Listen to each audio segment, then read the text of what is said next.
kveile I løgnum vakar under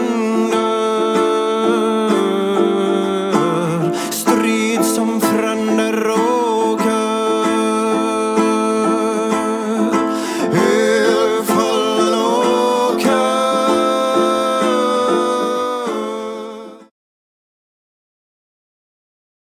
Previously, we ended on one man's notion of conquest over the Norse lands. Although it was acknowledged as a logistical nightmare, support for this vision was not difficult to muster. Many of the most powerful men in the Celtic Empire at this time were veterans or sons of veterans of Anik's era, so the warrior spirit flowed strong. Many of these men had long awaited a chance to exact vengeance on the raiders who injured them or killed family members. What's more, the Emerald Army was now a thing in full force. Now was as good a time as any to move in. The only complication was that Talorcan had no clue where to actually begin the conquest. The state of affairs in Norway was not really common knowledge, and indeed to this day what little we do know emerged from Irish accounts amidst the chaos of the initial invasions.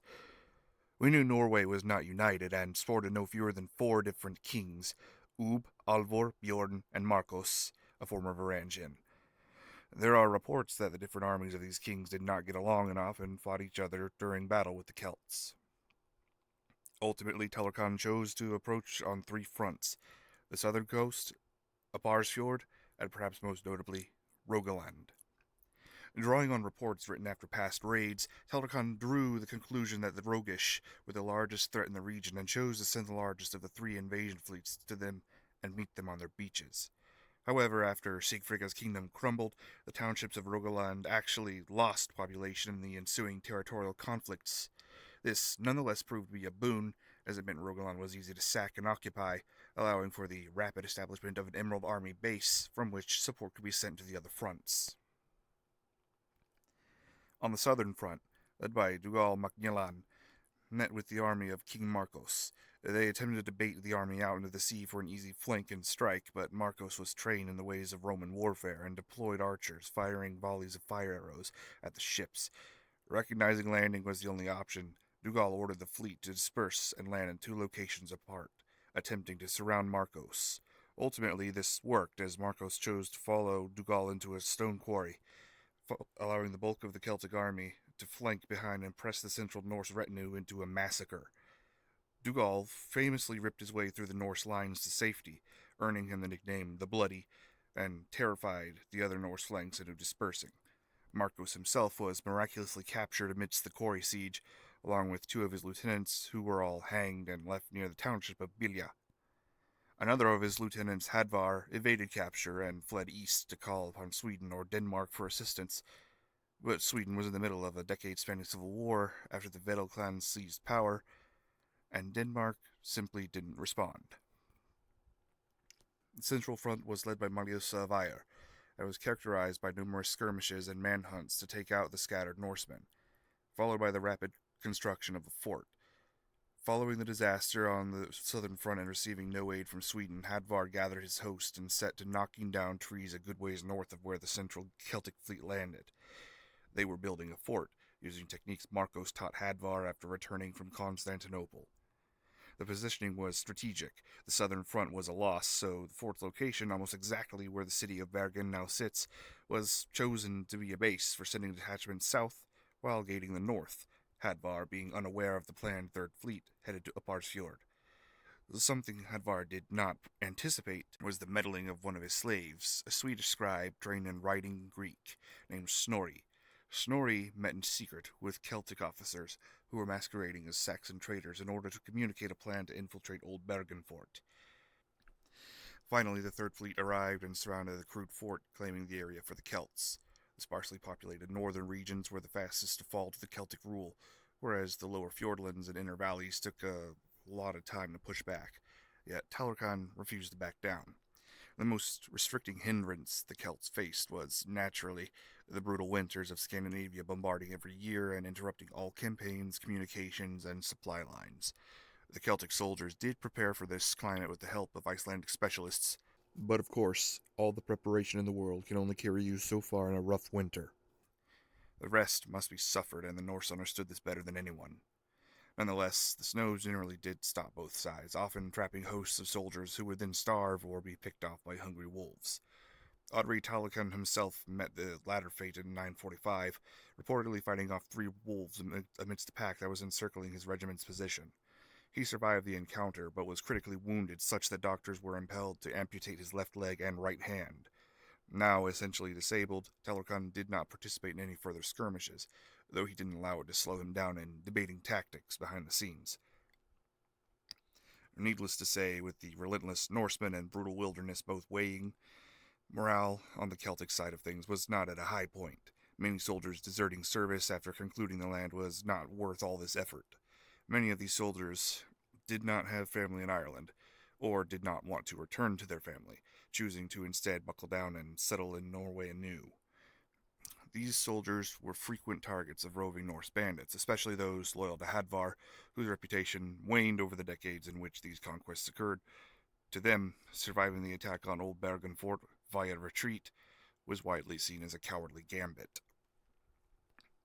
Morale hit an all-time low in Celtic ranks in 949 when Talican passed away due to what most historians assume was a chronic infection at one of his amputation sites, common in this era of medicine due to less than ideal surgical work.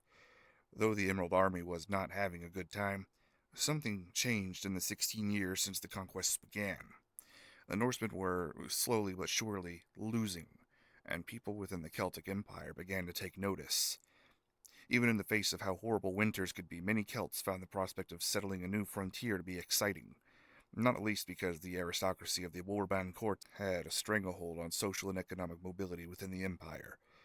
Common people in Wales, for example, had very few options in careers and general quality of life, and a significant portion of them felt that settling anew would at least give them that. The Celts didn't regulate or enforce any restrictions on the influx of settlers from home, simply expecting them to fight for the empire whenever a militia was needed. As a result, folks of lesser clans or split-off cadet clans, or the younger brothers and cousins and uncles who all got the short end of the stick in inheritance, all flocked to Norway as well, funding infrastructure wherever possible and establishing rule as needed. The Irish settlers were generally given priority in all matters, whereas the Albion and Welsh were sidelined majorly, even though in the case of the Welsh, they were probably just as pivotal in the successful colonization of Scandinavia.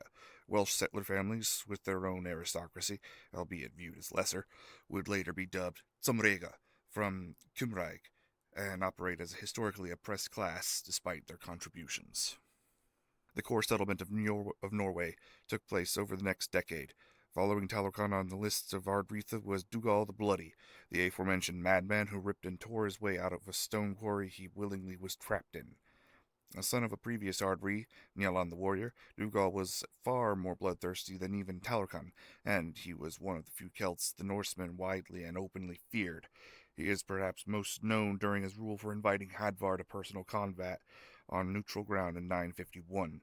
The duel was close, but Hadvar managed to kill Dougal, striking him in the face with an axe, while sustaining fatal wounds himself, which killed him shortly thereafter. So, who was the next Ardri? A 14-year-old child. Malleus of the Central Advance on Rogaland was elected Dougal's Tanist, or co-ruler heir, but he was found dead of unknown medical causes around the time of Dougal's duel with Hadvar, and since no Tanist could have been elected in time, the emergency succession protocol took precedent, meaning the eldest son or nephew of the deceased Ardri would take term, and Malleosa had one 14-year-old son named Malkain. Malkain was young, but brilliant, trained in tactics and economics since his youth.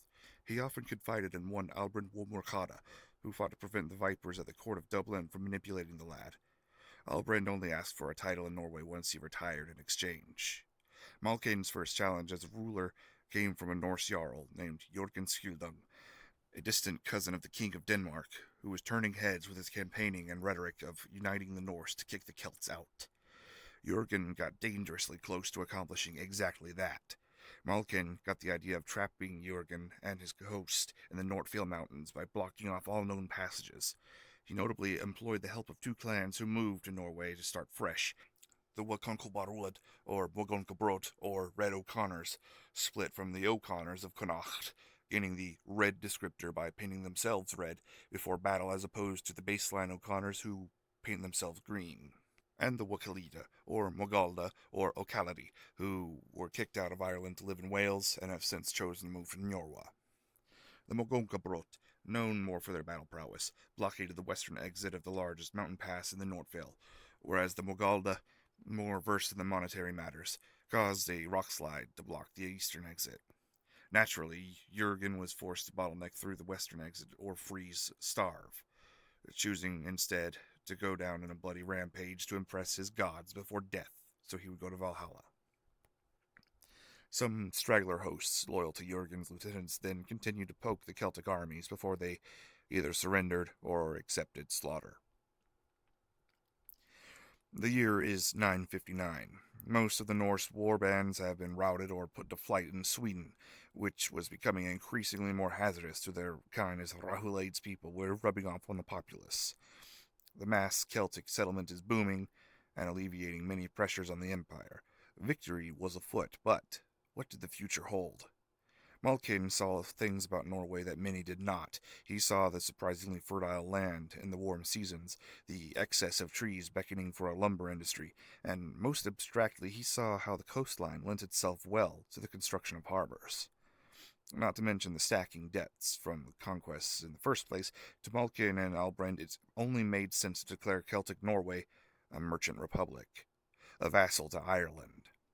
Albrand was appointed the first Progson, or Proksham, and he extended his family name to Womorkadakaimanach, or Momorgomnaga, usually shortened to just Mogomnaga, to differentiate himself and his progeny from his old family. But not all was peaceful. A letter from Asturias to Pope Matthias calling for aid against the Umayyads was en route. Malkin, destined for Iberia once the inevitable crusade was declared, and withdrawal of several Celtic levies broadcasted to the Norsemen in hiding that now was the time to strike.